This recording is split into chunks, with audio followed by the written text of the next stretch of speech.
के फरुखाबाद से वसीम असलम की रिपोर्ट के मुताबिक नामालूम अफराद ने नौजवान को गोली मारकर जख्मी करके फरार होने में कामयाब हो गए। मुकामी पुलिस ने मौका पर पहुंचकर तफ्तीश का आगाज कर दिया।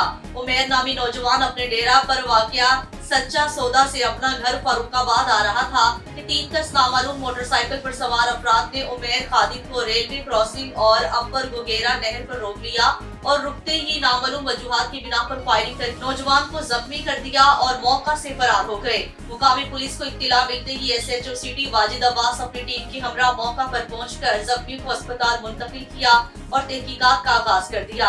SHO सिटी वाजिद अब्बास ने कहा है मुल्जिमान बहुत जल्द पुलिस की गिरफ्त में होंगे, ताहम वजह अनाद अभी तक मालूम न हो सकी।